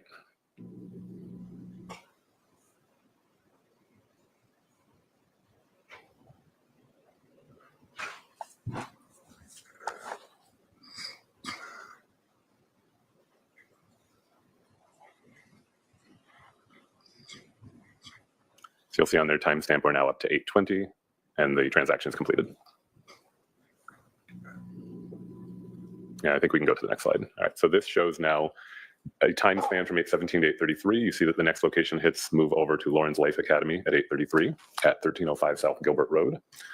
So this is a couple minutes before the 911 call. And then we see the 911 call depicted in that coverage area in the green towards the bottom of the screen. And it shows 8:35 and 54 seconds is when the outgoing 911 call is placed. It shows that number there to 911, indicating that the call is outgoing from the 9120 number associated with Mr. Alex Cox. And the last location data that we see in this time span for Mr. Vallow's iPhone is up by the Gilbert and Ray area. So where we see that red dot is where Lauren's Life Academy is, or in the general area of that. Correct. And then we see that still back at the residence at 5531 South Four Peaks is Alex Cox's cell phone. And this is when he finally makes the 911 call at 8:35. That's correct. This is an excerpt from the Chandler Police Department's CAD report in this manner, showing the call received and connected at 8:36 and 21 seconds. And this is specifically relative to this case. You can see our report number in the first line of text entered by the call taker. And is that, again, to verify that that phone call you're seeing occurring on Alex Cox's phone records matches up with what is being received? Exactly.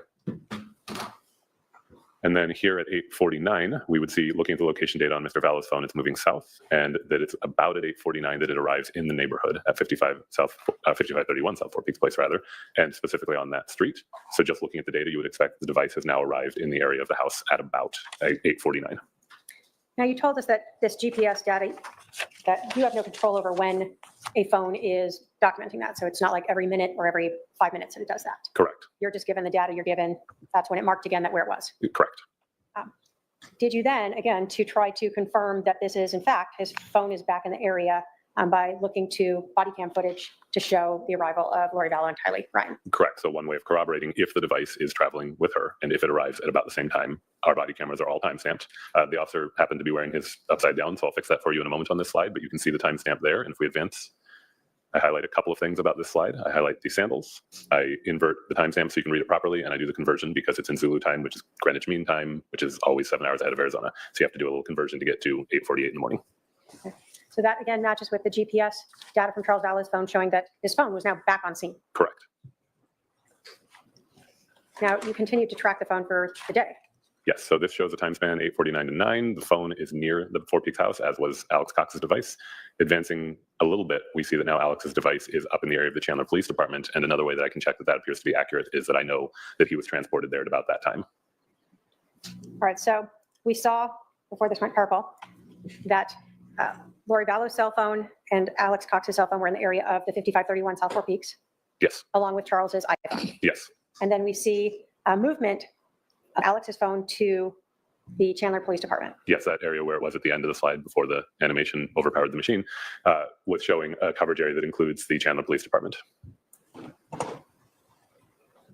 So what are we seeing here then? Okay, this is just advancing forward through the day. So showing that if you go to the noon hour, then between 12:13 and 12:36, the device moves up to an area by Santan Village Parkway in the 202.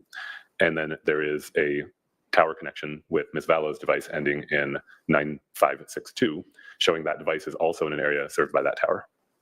So in this time frame then of 12:30, we see both Charles Vallow's cell phone GPS data and Lori Vallow's cell phone utilizing a cell tower in the area of Santan. Yes, that's right. So this is again showing the trail of those location data points moving forward in time as Charles Vallow's device is moving roughly east. And you can see also connections made by Lori Vallow's phone and by Alex Cox's phone in similar areas at similar timeframes until we get to a point where the device arrives at this house at 1658 East Shari Street in Santan, which I understand to be Mr. Alex Cox's residence at the time. All right, so the address of 1658 East Shari or Shari Street in Santan was Mr. Cox's residence. And now at 1:40 or so, 1:30 to 1:40, we're talking about Charles Vallow's phone sending GPS data that it's in that area. Yes, that's correct. So now looking at 1342 to 1407, so that's 1:42 to 2:07 p.m. You see multiple tower hits from both of Lori's devices, and you also see persistent GPS location data from Mr. Vallow's device in that same area. Specifically, this call that you're seeing now in the lavender is known to be a call made to Detective Inkland's desk phone. All right, so we have Lori Vallow in the area of utilizing a cell tower in the area of her brother Alex's house, along with Charles Vallow's iPhone being in that area of his house. Correct. And then we see a call to Detective Inkland's desk phone by Ms. Vallow. That's correct. And were you aware that Detective Inkland had called Lori to ask them to return to the scene? I was aware of that. Were you actually at the scene? At that time, I don't think so. Okay, you were there earlier. That's correct. So, No, I'm going to correct that. I was there at that time. okay, you were still at the I was scene. still at the scene at that time. Yes. 2 o'clock. Yes. All right, so this next map or slide that we see, what is this time frame we're seeing? Okay, so this advances just a little bit. So it's 1409 to 1418. Again, we still see red location hits for Mr. Vallow's iPhone. We still see blue for Ms. Vallow's 9562 number. And we see this lavender one come up for her 5452 number. It's an outgoing call to a particular phone number that I know to be associated with the Valley of the Sun mortuary. If you advance to the next slide. Maybe. Oh, now you can advance. I was just highlighting the number. This is that same number on their website. So at 2:18, Lori Correct. Vallow is calling the Valley of the Sun mortuary. Yes.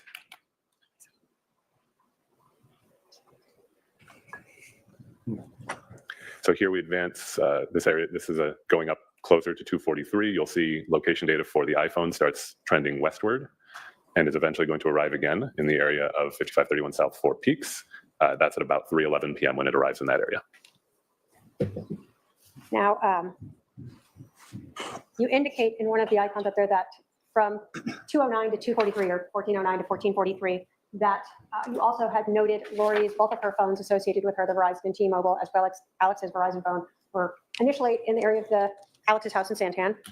And that's sort of throughout that time period, you're saying? Correct. And then we see initially Charles's GPS coming back to the residence at 5531 South 4 Peaks and arriving there around 243. Arriving there around 3:11. Yeah, correct. So we know that because we have to then look at the slide up at the top. That's when it arrives there. Correct. After that, did you become aware that Charles Vallow's cell phone was handed over to Detective Enclin? I did. And then presented to someone later in your forensics unit to download, extract, so that you could use it for instance, this? Correct. It was assigned that item number I listed earlier in the report, and then it was submitted for extraction, and that's how I eventually obtained that location data that you've just seen. Did you look at any other days to do GPS data? I did not. Was this day looked at because you were trying to see what was going on with both Ms. Vallow, Alex Cox, as well as Charles, and later just his phone? Yes, specifically, we initially had concerns about the timeline I was initially asked to look at, and I looked at it at that time, noting those issues, which led to recovery of video and things. It's not primarily my case. I was. Ladies and gentlemen, phones need to stay off or you will be asked to leave the courtroom. As it's not primarily my case, beyond that, I would have done whatever else I was asked to do, but I wasn't asked to look at other days in this case. So ultimately, your what you determined was that the timeline of Lori Vallow leaving when the 911 call was and returning back was not accurate. Yes, as I understood, based on, again, the multiple different ways now that we're able to corroborate location not only of devices that are relevant, because we knew at this point that she had Charles's phone, we knew numbers for her phones, we have video of her at various places. It led to the inescapable conclusion that either the shooting did not happen that close in time to the 911 call, or that she wasn't there for the shooting. I could not see a third way of interpreting that data. Thank you. I have no other questions for this witness. All right, cross.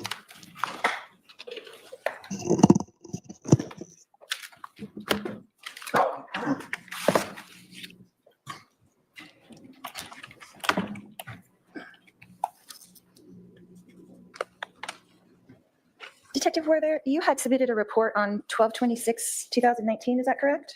That sounds correct. And have you had a chance to review that at all before your testimony? Yes. So I found some interestingly contrasting things in your report that you reported on that date. You made a note of his daily text message of love and devotion to me. Do you remember that? I do not. Okay. Then you also made a note of his interactions with women he was attempting to date. Is that correct? I do remember that. Okay. Detective Werther, in your report on page 103, you indicate that Charles went to the airport to meet Florence Hughes and found that Check she for never boarded. relevance. Is that correct? Hold on. Check for relevance. What's the relevance of that?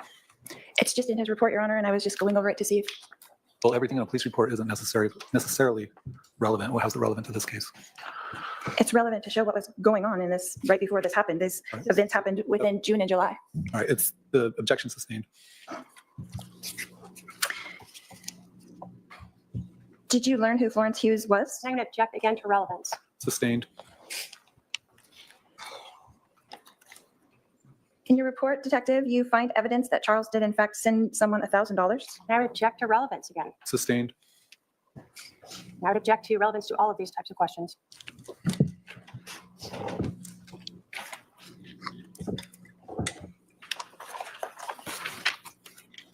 When you had, what was your role in going through the data from the phone, from my husband's phone? So primarily, I went through the location data because of the concerns we had about timeline. I know I went through other data associated with other accounts, but I don't believe I specifically went through the phone extraction outside of the location data. Okay. But in your report, you made a lot of notes to these things, but that wasn't what you were looking for? You just happened upon it? How did that happen? So there are things found, I think many of those may be related to a Google account. And yes, as certain things were being accomplished as a team, sometimes you'll task out and say, would you look through this to see what you find that may be relevant? And it isn't always clear up front in an investigation what's going to be relevant. So when I see communications between people without knowing the full story, particularly when I'm not the primary case agent, I may note things because I want to make sure the case agent knows of them so he or she can decide if that's a thing that needs to be pursued further. And if they think it is, then they can ask me or someone else, or they can do it themselves. But that would be why some of those things are documented. Okay. And you wrote them in your report because you thought they might be relevant? Yes, not knowing the full case, I noted things like that that may be relevant. And that would need to go to the case agent so he could decide if those were relevant or not as well. Correct. The case agent has much fuller information, particularly as a long-term investigation goes on. As somebody who's just helping out with certain tasks, it's not always obvious to you what things are going to be relevant to the person who knows the entirety of the case. So you mentioned in your report that on July 10th, there was a scheduled phone date with Nancy Jo Hancock. Is that correct? I think I did indicate that in my report, yes. Okay. And then on the next day, there was another date scheduled with a Jennifer Gilbert at 12 o'clock. That sounds correct. And then the next day, there was another date scheduled with a Juliet at 10 a.m. And obviously trying to smear the victim. All right, the objection sustained. Detective, did you find searches for these dates Can I for my interject? husband back Hold to? on, If we can do hold a on. sidebar. Sustained. This is a different question, No, Your Honor. whether he went on dates or had dates scheduled is not relevant to this case. Ask another question. You can ask about the date of the person that testified the night before because that person was in here and had some relevant information. But other than that, any of these other questions are not relevant. Detective, you talked about going with Detective Moffett to the hotel room where you found my husband's laptop. Is that correct? That's right. Okay. And then was also his iPad in there? I believe so. And then you said some suitcases, Correct. maybe his briefcase was like a rolling suitcase. It may have been. We may be describing the same thing differently. I didn't personally inventory the items. I helped to package them and take them back to the station. Okay. So when you got there, does that stuff go in evidence bags? I mean, how does that work when you got to the hotel room? Can you walk us through that? Sure. There are different ways that one could do it. Pardon me. If the crime had occurred at the hotel room, it might be done in a different way. In this case, just clearing out someone's hotel room, instead of unpacking everything there and searching through all of it in the hotel room and then repacking it all there, sometimes it's much more appropriate to take the items as they are, seal them up, take them back to the station and impound them where they can be dealt with later as needed. So that's what we did in this case. And then with the electronic devices, were they off already or were they on? How did that work out? I didn't check the condition of them, but I also didn't alter the condition of them. So nobody got on there and opened it up or anything to see if it was powered on or not? I did not do that. Okay. And it was just you and Detective Moffett in there, is that correct? That's right. Okay. So after you collect all those things and then you take them with you to go to evidence, is that correct? Yes, that's right. And so how long about do you think that you were there at that hotel room? I no longer recall exactly how long we were there. And then is someone documenting that? Like as you're putting together things, someone's writing down what that is, what you're taking? Oh, writing down what the items are. Yes, we do document what the items are that we're taking, typically by at the station entering that into our report management system where they're assigned numbers like the one that you saw for the cell phone earlier. And then an evidence continuity begins when they're submitted to the property and evidence unit. And then was there anything left in there that wasn't taken? I mean, just trying to clear out all of his things. Anything left in the room? Correct. I do not believe we left anything in the room. Okay. So then all of the things were taken into custody and that was the end of your association with them? That's right. But you were instrumental in delivering them, is that correct? Yes, I assisted in packaging and delivering them, yes. And that was just you and Detective Moffett? Yes, that's right.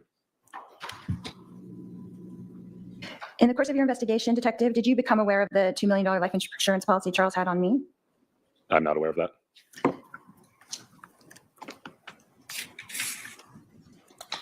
In the course of your investigation with my husband's phone, did you come across the threatening text messages from him to me? I don't believe I saw text message content from his phone. From the phone, I restricted what I was looking at to location data I had been given. So I'm not aware of contents of the phone. Okay.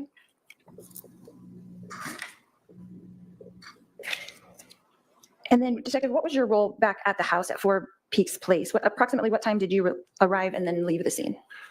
I arrived, it's indicated in my report, and I wouldn't want to hazard a guess because I don't recall, but I remained at the scene essentially, as mentioned, to shadow and observe the way these investigations are conducted. I know I was still there when the medical examiner arrived. I know I was still there when Mr. Cox came back, but exactly what time I left, I do not know. Okay. And you mentioned you were shadowing Detective Kuntz, is that correct? Correct. Okay. And did you stay with him the whole time? Yes. And so you just kind of helped him doing what he was doing? Yes, I'm not confident how much I was there helping as much as observing.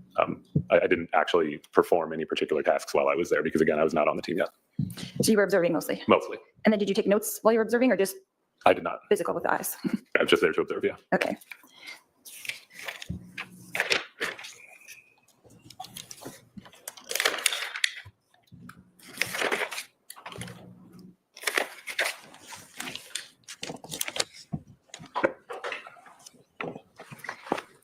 You had mentioned that you had called me on July 12th, is that correct? Yes, that's right. And that I had told you that I had when you asked me about information about JJ's school, I gave that to you, correct? Correct. And then I told you that I had the hotel key, is that correct? Correct. And you indicated that you'd send someone over to pick it up. Well, yes, I said I would check with the case agent. That's probably what would happen. And then, so did you contact Detective Moffett and discuss that with him? I did. And then he sent you over to the house to get it? Well, we agreed to go together. Oh, to the house, I'm sorry. Oh, to come pick up the card key? Yes, I think we agreed that I would go do that, yes. Okay, what about time was that? Was that on the 12th? It was on the 12th. It's in my report. I think it was the 2 o'clock hour. Okay. And then you weren't with Detective Moffett at that time? I was not. And then when did you guys actually go to the hotel to pick up that stuff? We went right after that. Oh, it was immediate? Yes.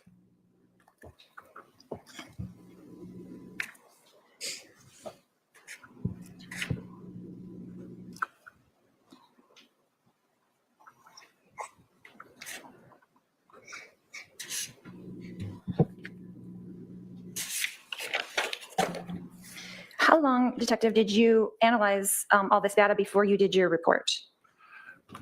Well, that could be a complicated question because initially I only looked at the location data I'd been provided. And initially we were only dealing with the location data from Mr. Vallow's phone. And then I wasn't heavily involved in the investigation after that point. As I recall, I was actually out of town some, and so I wasn't heavily involved. And then if you advance to some years later when I had learned more how to interpret cell phone records, and those cell phone records still existed, I was asked to look at them and to incorporate them into an overall analysis. So that now we're talking about something that occurred several years later. And the exact amount of time I spent doing that, I don't know exactly how long that would have been. I still did restrict my analysis to just that one calendar day. In the first place, and then you got more data later? I know there is more data, but I have not gone through and done a thorough analysis of all of the data that has been assembled over the course of whatever time frame has been determined to be relevant in this case. I was asked to look at the day of the event. Okay. But you had other data in this report that was dated 12/26, is that correct? Yeah, that seems right. How long before that 12/26 report did you spend compiling data? That's kind of my question, like weeks or months or just a few days? I'm not sure I fully understand that question. So if this is what you're asking, when you write, for example, a search warrant to an internet service provider, let's say for somebody's Google or for something similar to that, once you send that, you just have to wait. And at some point they give it back to you. And then once they give it back to you, you go through it and you see what's contained in that. You save it to the side as evidence, and then you create a copy so you can go through that. And that's what I did. The amount of time I spent doing that, that's not something that we log. Okay.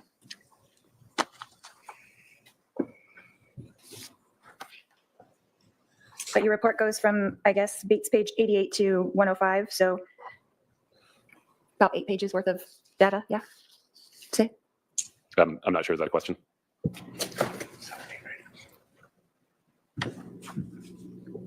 Or maybe it was even longer.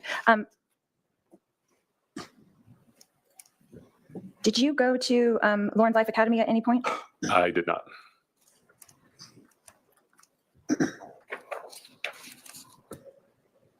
And were you able to identify JJ in the front seat of the car at the Burger King? I wouldn't say that I can definitely identify him.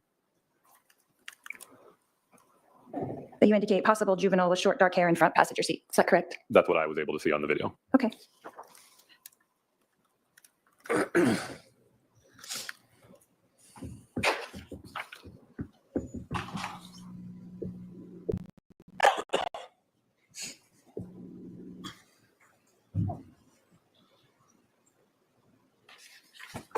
That's all we have, Your Honor. All right, redirect.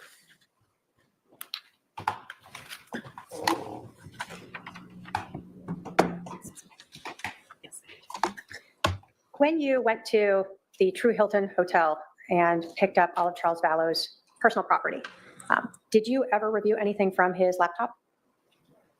Were you provided with extractions from his laptop that you reviewed? I think I was at one point provided that, yes. Did you use any of that data from the laptop in creating your PowerPoint? No, Did you review any extractions from his iPad? I don't believe I reviewed the iPad. So obviously, did you use that in your PowerPoint? No.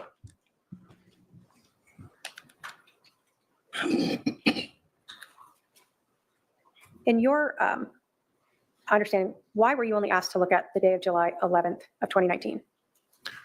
My understanding specifically was because we were looking at the very significant to us fact that the timelines that we had been told appeared to be inaccurate.